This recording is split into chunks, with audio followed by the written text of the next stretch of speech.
사도행전 10장에 보면 초대교회 역사에서 가히 혁명적인 사건이 일어났음을 기록해주고 있습니다. 그것은 가이사라에 머물고 있는 이방인 백부장 고넬료가 예수를 믿고 세례를 받았다는 것입니다. 이 사건을 혁명적인 사건이라고 부르는 이유는 당시 이방인들과 접촉이 불가능했던 문화 속에서 사도가 이방인에게 공식적으로 세례를 베풀므로 이방 선교의 문을 여는 계기가 되었기 때문입니다. 당시 사도 베드로는 요바에 머물고 있었습니다. 그런데 기도하던 중에 환상을 보게 되는데 유대인이라면 어려서부터 결코 먹지 않는 속된 짐승들이 가득한 큰 보자기가 하늘로부터 내려오더니 베드로에게 이것을 잡아먹으라 하는 음성이 들립니다. 당연히 베드로는 거부합니다. 지금까지 이런 속되고 깨끗하지 않는 것은 결코 먹은 적이 없는데 어찌 이걸 먹으라 하시느냐고 말입니다. 그러자 하늘에 다시 음성이 들립니다. 하나님께서 깨끗하게 하신 것을 내가 속되다고 말하지 말라.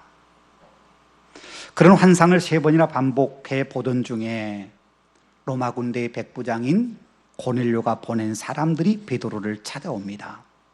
베드로는 자신을 찾아온 그 사람들에게 고넬료에 대한 이야기를 듣고서 비록 이방인이지만 그 이방인에 가서 복음을 전하라고 하나님이 내게 그 환상을 보여주신 것이구나 라고 생각하고 그 사람들을 따라 고넬료에게로 갑니다. 그 시간 가이사라에서는 고넬료가 자기 가족들과 친구들을 다 불러 모아놓고 베드로를 기다리고 있습니다. 고넬료는 베드로가 도착하자 베드로를 반겨 맞으며 그의 발 앞에 엎드려 절을 합니다. 여러분, 왜 고넬료가 베드로 앞에 엎드려 절을 했겠습니까? 고넬료가 베드로를 맞아 그 발 앞에 엎드려 절했다고 할 때 엎드려 절했다고 하는 이 말은 하나님과 같은 신적 존재 앞에 우리 인간이 드리는 경배를 표현할 때 쓰는 단어입니다. 다시 말하면 고넬료는 마치 베드로를 맞이할 때 하나님을 맞는 것처럼 하나님께 예배를 드리는 것처럼 베드로를 맞아서 그 발 앞에 엎드려 절했다는 겁니다. 객관적으로 보면 고넬료가 베드로에게 그렇게 반갑게 맞이하여 절할 이유가 하나도 없습니다.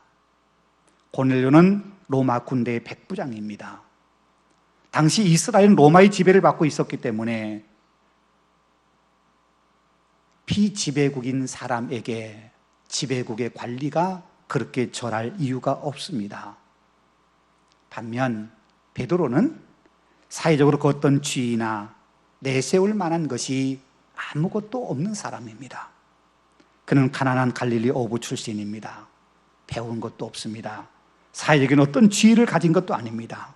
그럼에도 지배국의 군인 관리가 피지배국의 소시민에게 그렇게 엎드려 절을 합니다. 마치 하나님께 경배를 드리듯 그렇게 절을 합니다. 고넬료가 베드로에게 그렇게 절한 이유가 분명 있지요. 그것은 고넬료가 기도하던 중에 하나님으로부터 요바에 있는 베드로를 청하라고 하는 음성을 듣게 됩니다. 그 음성을 듣고 사람을 보내 베드로를 불러왔습니다. 그러니까 베드로는 하나님이 나를 위해서 보내주신 사람이라고 생각을 했던 겁니다.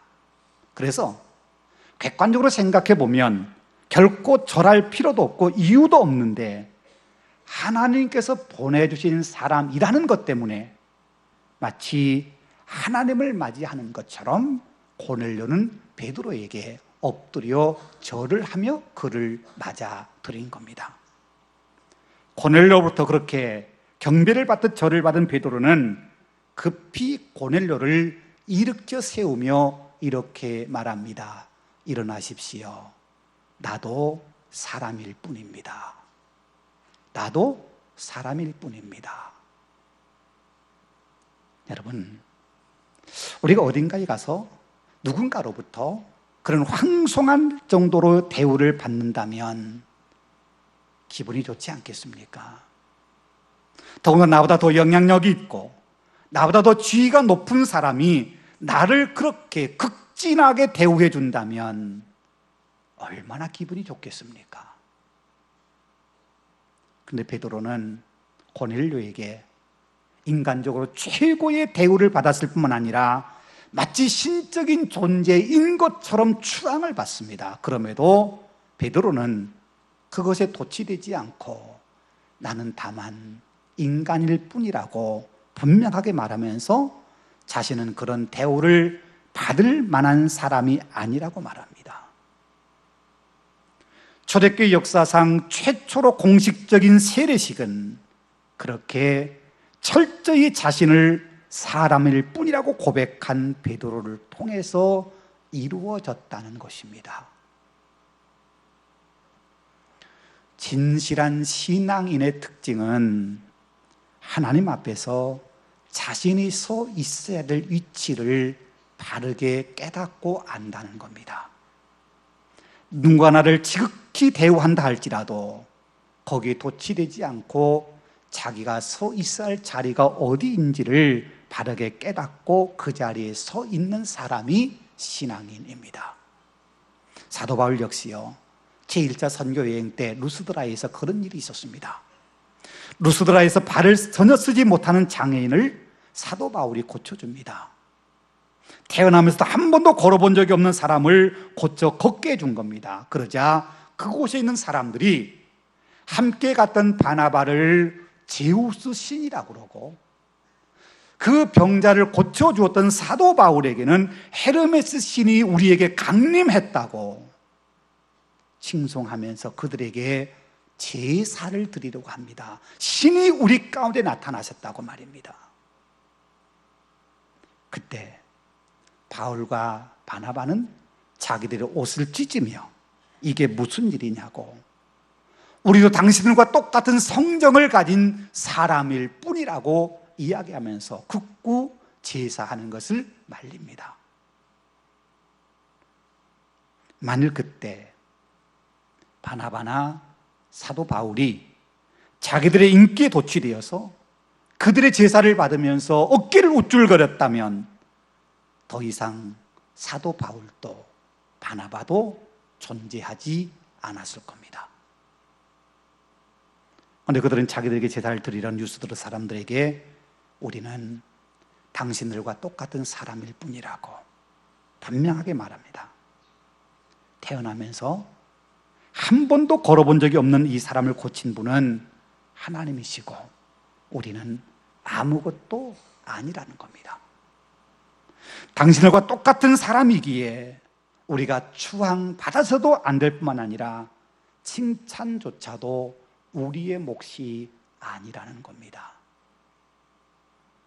여러분, 그렇습니다. 그게 신앙인입니다. 신앙인은 하나님 앞에서 내가 아무것도 아님을 깨닫고 자신에게 돌아오는 모든 영광과 칭찬을 하나님께 돌려드리는 사람입니다. 우리 인간이 아무리 뛰어나더라도 우리 인간은 흙으로 지어진 존재일 뿐입니다. 바람이 불고 시간이 지나면 다 허물어지고 부스러지는 진흙일 뿐입니다. 창세기에서요, 하나님께서 인간을 창조하실 때 그 인간은 그 만든 재료가 흙이었지 않습니까? 인간은 흙으로 만들어진 존재입니다. 그리고 하나님께서 만드신 그 첫 번째 인간의 이름이 아담인데 그 아담이라고 하는 이름의 뜻이 흙이라는 뜻입니다. 아무리 멋지게, 아무리 정교하게 만들어졌다 하더라도 인간은 아담일 뿐입니다. 흙일 뿐입니다. 그런데 인간은 종종 우리가 흙이라는 사실을 잊어버립니다. 자신의 뭔가 좀 특별한 것이 있으면 그것 때문에 자신이 흙이라는 사실을 잊어버리고 마치 자신이 뭔가라도 되는 것인 양 우쭐거립니다. 심지어 흑인 인간이 하나님처럼 되려고 몸부림을 치기도 하고 마치 자신이 하나님이라도 되는 것처럼 착각에 빠져 사는 경우도 있습니다. 오늘 본문에 나오는 두로 왕도 그랬습니다. 오늘 본문 2절에 가면 두로 왕은 자신을 신이라 그렇게 주장했습니다. 당시 고대 근동 지역에서 몇몇 나라들이 왕을 신적인 존재처럼 권위를 부여했던 나라들이 있었던 건 사실입니다. 메소포타미아나 시리아, 그리고 잘 알고 있는 것처럼 애굽에서도요. 애굽의 바로라는 왕이 신들의 집단 속에 속한 신들 중에 하나가 바로 왕이라 이렇게 생각을 했습니다. 두로도 그 중에 하나입니다. 두로 왕 역시 신이 자신을 선택했기 때문에 자신에게는 신적 권위가 있다고 생각했고 백성들이 그를 그렇게 신처럼 추앙해 주니까 마치 자신이 신이 되는 것처럼 생각했다는 겁니다. 더군다나 두로는 해상 무역을 통해서 거대한 부와 영화를 얻으면서 국제적으로 그 이상이 아주 높아졌습니다. 두로는 가나안 땅 북쪽에 위치한 해안 도시입니다. 본문 2절에서 두로 왕은 스스로를 가리켜 내가 하나님의 자리 바다 한가운데 앉아 있다고 말합니다. 이 말은 실제를 이야기하는 겁니다. 두로란 도시 국가는 육지로부터 약 700m 정도 떨어져 있는 섬으로 이루어진 국가 도시였습니다. 두로의 등 뒤에 위치해 있는 페니키아는 해발 약 3,000m쯤 되는 레바논 산맥이 가로막혀 있기 때문에 그쪽으로 진출하지 못하고 두로는 바다 쪽을 향해서 해양으로 진출을 합니다. 그러면서 지중해 여러 곳에 식민지를 개척하고 일찍이 해양 기술을 받아들여 이용해서 바다로 나가서 식민지 개척하고 다양한 문화를 받아들이면서 국제적인 무역 도시로, 무역 국가로 발전하게 됩니다. 그러면서 두로 왕의 마음이 점점점 더 교만해져 갑니다. 오늘날요, 두바이가 바다를 메워 육지를 만들고 그 위에 거대한 건물을 세우는 것처럼 이미 지금으로부터 3,000년 전인 주전 10세기에 두로는 해안에서 멀리 떨어지는 두 섬 사이의 바다를 메워서 16만 제곱미터, 약 5만 평에 이르는 거대한 주택단지를 만들어서 사람을 살게 했을 정도로 기술이 무척이나 발달된 나라였습니다.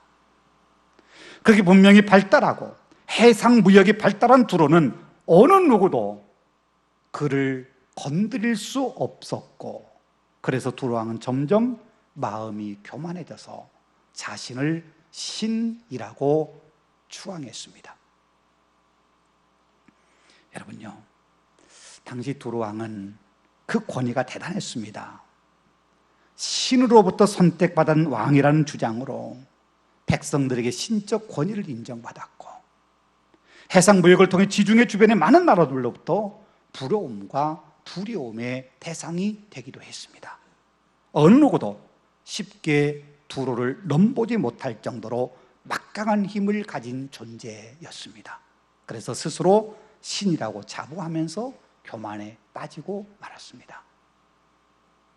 그런데 하나님께서 이렇게 말씀하십니다.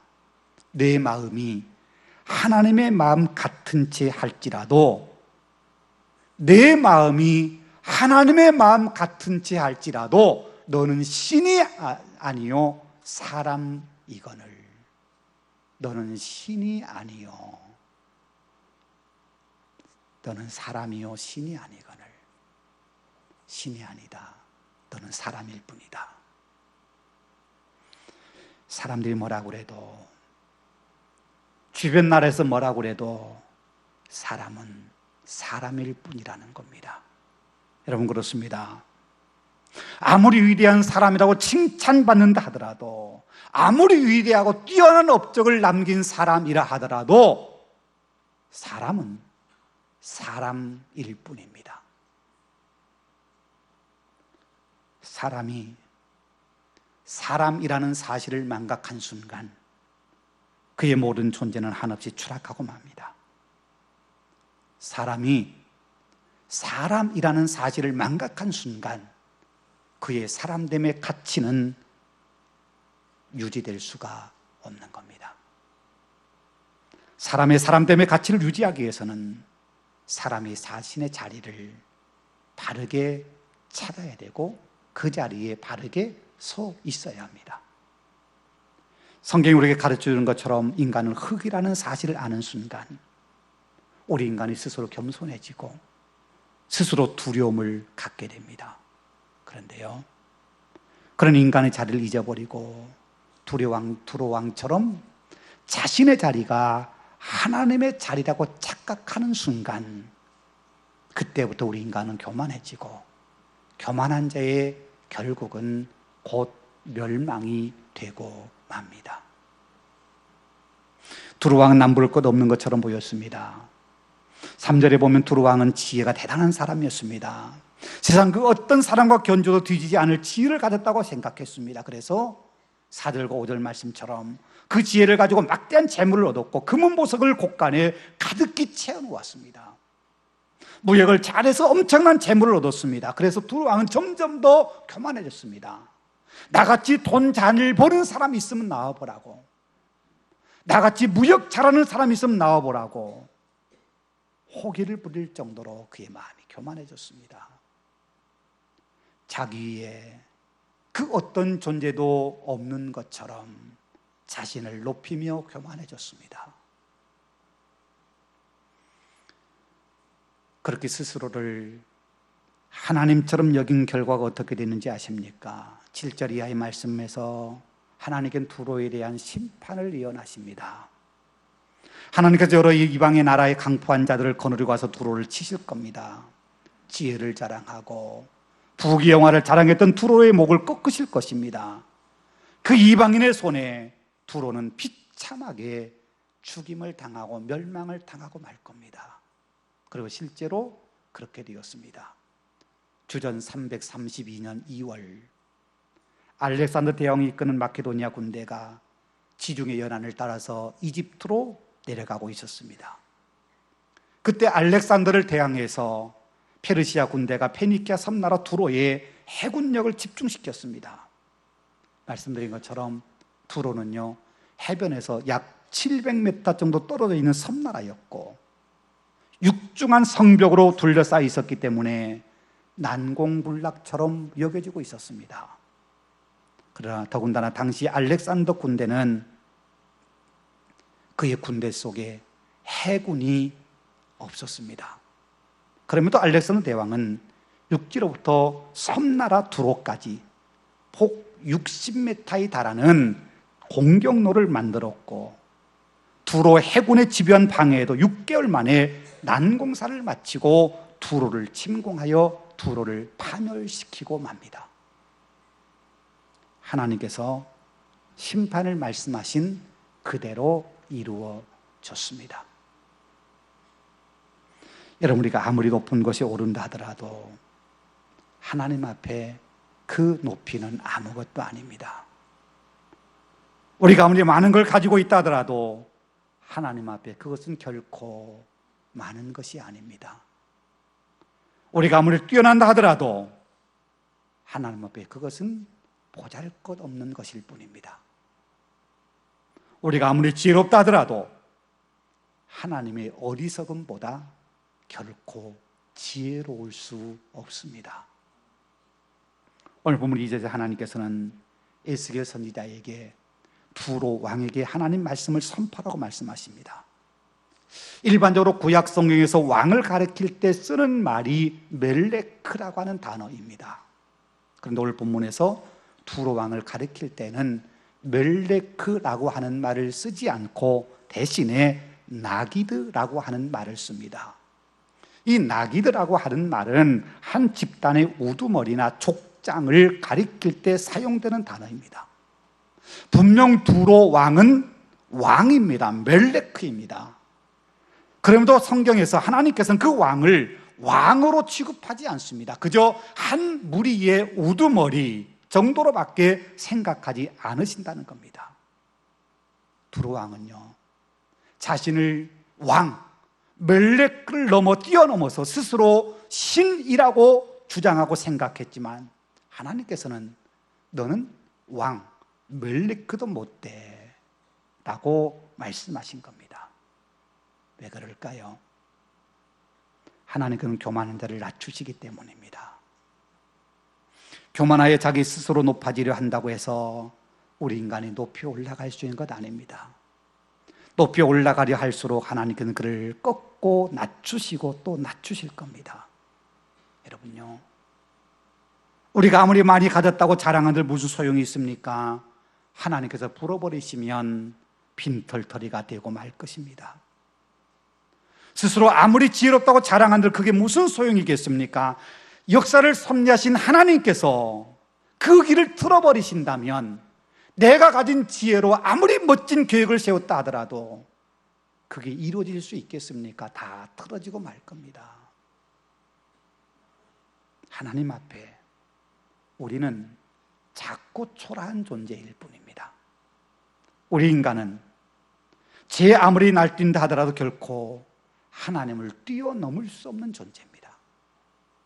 하나님 앞에 잠잠하여 하나님의 뜻을 찾고 하나님 앞에 겸손하여 낮아짐으로 하나님을 높일 때에만 하나님의 은총이 우리의 삶에 머물고 그때 진정 인간다움의 삶을 살아갈 수 있게 됩니다. 여러분, 우리가 아담이라는 사실을 잊지 마십시다. 우리는 흙일 뿐입니다. 하나님께서 당신의 손으로 우리를 빚으실 때 흙으로 빚으셨습니다. 우리가 스스로를 강철이라고 주장한다고 우리가 강철 같은 사람이 되는 거 아닙니다. 하나님께서 부서뜨리신다면 부서질 수밖에 없는 흙, 그 존재가 우리입니다. 우리가 흙임을 기억하며 살 때 하나님께서는 우리를 존귀하게 여겨주십니다. 성경을 통해서 하나님께서 우리에게 분명하게 말씀하신 것이 그겁니다. 우리는 하나님의 지음을 받았다. 하나님의 지음을 받았다는 사실을 잊지 말아라. 그 하나님 앞에 겸손해라.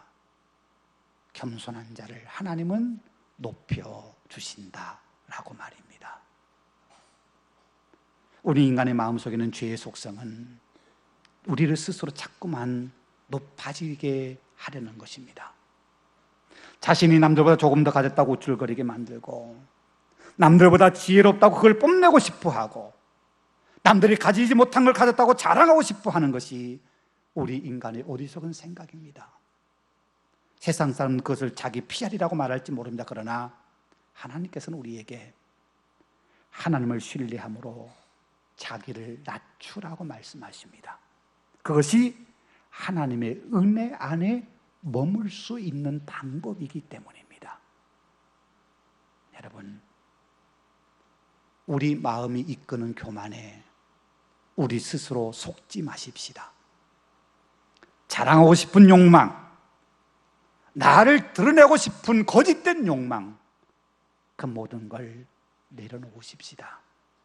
그리고 우리는 아담이라는 사실을, 흙이라는 사실을 잊지 마십시다. 흙인 우리의 주인인 하나님을 잊지 말고 하나님 앞에 겸손하십시다. 그러면 하나님께서 우리를 귀하게 여기실 것입니다. 겸손한 자를 귀하게 여기시고 그 귀한 자를 하나님이 귀하게 사용하실 것입니다. 우리는 흙입니다.